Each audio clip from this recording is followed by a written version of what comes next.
جهاد در قیامت فرض دی.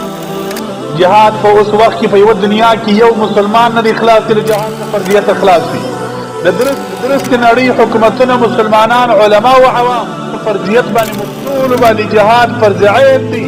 عامل دی که مولا دی که نر دی که ښځه ده که سپینږیری دی که ځوان دی، په لاس په مال په ځان په هر طریقه چې جهاد کولی شي اسلام از کم نور څه نه وي، زړه به یې د مجاهدینو سره وي. د دویمې پلار لپاره حضرت عمر فاروق رضی الله تعالی عنہ مشوره ورته کی. حضرت ابوبکر صدیق رضی الله عنه مبارک ته فرمایي اے د اسلام خلیفہ، اے د رسول الله صلی الله علیه وسلم اول یار او صدیقه، د الله حبیب علیه السلام په ژوند کې د دې تمنا کړې وه چې کاش چې زما لښکر برابر شوی وای او د شام پر مځکه باندې جهاد کړی وای، بیت المقدس د مسلمان د کافرانو را خلاص کړی وای او مسلمانانو ته یې په لاس ورکړی وای. راسه چې نن وخت دی د رسول الله صلی الله علیه وسلم ارمان ورپوره. حضرت ابوبکر صدیق د حضرت عمر فاروق رضی الله تعالی عنهما په مشوره باندې د جهاد لښکر برابر کړي. د مدینه منورې سره د په خلافت کې و شام او فلسطین ته د جهاد لښکر روان شو. بیا روان د لښکر چې در څو پورې د حضرت عمر رضی الله عنه خلافت رالی، جنگونه روانو پر فلسطین باندې. د حضرت عمر رضی الله عنه په خلافت کې مسلمانانو د الله په فضل سره د بیت المقدس مځکه د کافرانو څخه ونیول، کافران یې وشړل، دا مځکه د مسلمانانو په لاس باندې ولاړه. بیا در ډېره حده پورې د اسلام په قبضه کې وه. د مسلمانانو د بېغوریه، د بعضې مسلمانانو د کمزورۍ څخه بیا یې پلا کافرانو حمله پر وکړه، د مسلمانانو د لاسه یې وایسته. د دویمې پلار لپاره د سلطان صلاح الدین ایوبي رحمه الله تعالی رحمتا واسعه په نامه باندې یو غیرتمن بهادره مسلمان پیدا سو او بیا یې پر بیت المقدس باندې حمله وکړله. بیا یې د کافرانو لاس ته آزاد کړي او د مسلمانانو لاس ته ولوېد. د مځکې پر مخ باندې تاسو د اسرائیلو تاریخ وګورئ. اسرائیل د مځکې پر مخ باندې خپل ځای نه لري. اسرائیل د مځکې پر مخ باندې جلا ملک نه لري. یهود په تاریخ کې په دنیا کې جلا ملک نه لري، بلکې د یهودو ریښه بخت نصر باچا ورکړې ده چې د نصاراو یو باچا د مځکې د مخه یهود ختم کړي وه. د هغه وروسته بیا یهودو د مځکې پر مخ باندې باچایي نه ده کړې. یهود و نصارا د قرآن په فیصله د ازلي دښمنان دي. نن موږ تاسو سره یو دي، خو د سره دا قرآن وایي دا دواړه دښمنان دي. یهود د مځکې پر مخ باندې ځان ته اسلام ملک نه لري، ځان ته یو خطه نه لري.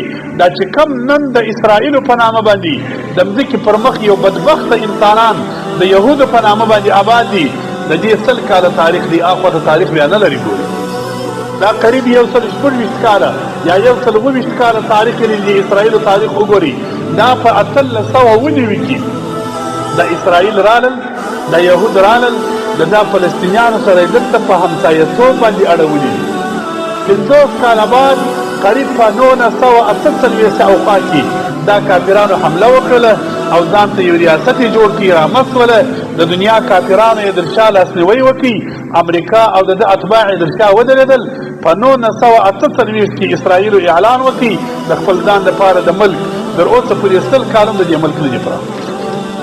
بیا یې د هغه وروسته فلسطینیانو سره څه مځکې نیولې، ورځ در ابلې یې کافران در شا ولاړ دي، د فلسطینیانو مځکې قبضه کوي، کافران یې در شا ولاړ دي، لاس یې ورکړی دي چې مطلقاً اعلان د ریاست وکړي، په سر کې امریکا او په رسمیت یې وپېژندي، د دنیا ټولو کافرانو لاس ورکړي.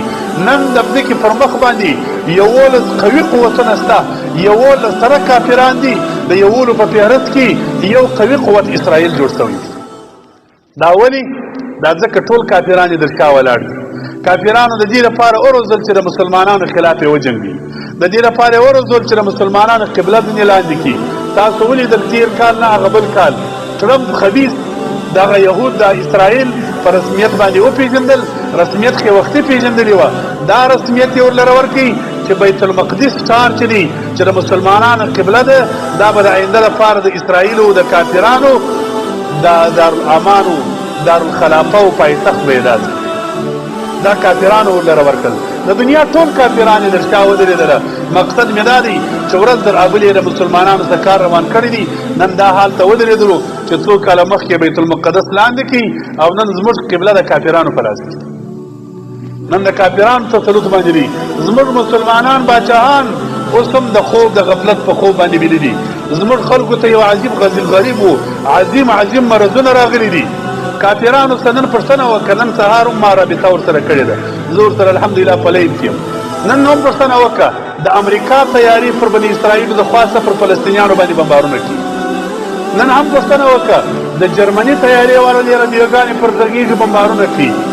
د دنیا ټول کافران ورجمع سوله، یو څو لږ مجاهدین د حماس په نامه باندې د الله د دین لښکر د رسول الله صلی الله علیه وسلم هغه د بشارات هغه زیری چې د الله حبیب علیه السلام د نن څخه 1400 کاله مخکې ویلي دي چې داسې یو لښکر د مسلمانانو به موجود وي، هغه د الله عظیم لښکر د الله د دین او د حبیب علیه السلام د شریعت هغه عملي کوونکي د هغه غمخواره غریب مسلمانانو خلاف د دنیا ټول کافران راجمع شوي دي بمبار وکړي.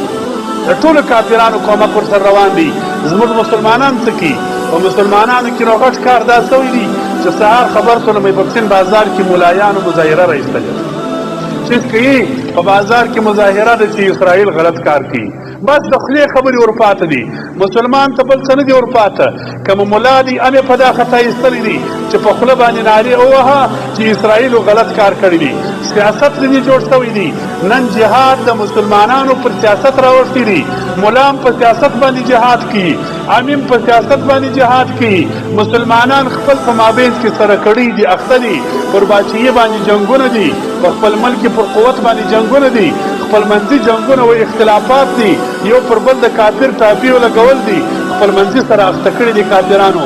یو ملک ونه واورېدل چې پلانکي ملک د اسلام نن لښکر تیار کړي چې زه د خپل قبلې د مسلمانانو دفاع کوي، د مسلمانانو قبله به د کافرانو خلاصي، د يهودو او د نصاراو خلاف جنګيږي. نو د پاکستان په باچا کې دا غیرت پیدا کړي، د پاکستان باچا او گورنر پرداسې غیرتمند دي چې خپل مسلمان مهاجر د ملک وباسي. د دې غیرت تر دغه ځای پر راحصر دي چې یو مسلمان پیدا کړ، یو مدرسه پیدا کوي نړوه، د یو غریب مهاجر کور پیدا کوي نړوه، یو غریب مهاجر پیدا کړ د وطن یې پسې واخله ولاړ ته زما استاد مابین سرحد دی د خپل ملک ته واوړه. د دې مسلمانۍ پر دغه ځای باندې راحصر شوله چې نن مسلمان د خپل ملک پسې واخله. مهاجر چې د کافر هجرت کړی دی د خدای د دین په خاطر باندې کړی دی، هغه د دې ملک پسې واخله. د پاکستان د باچا زموږ د اسلام تمنا کول، د اسلام توقع تمنا پر دغه ځای ودرېدل چې د اسلام دښمني یې شروع کړله.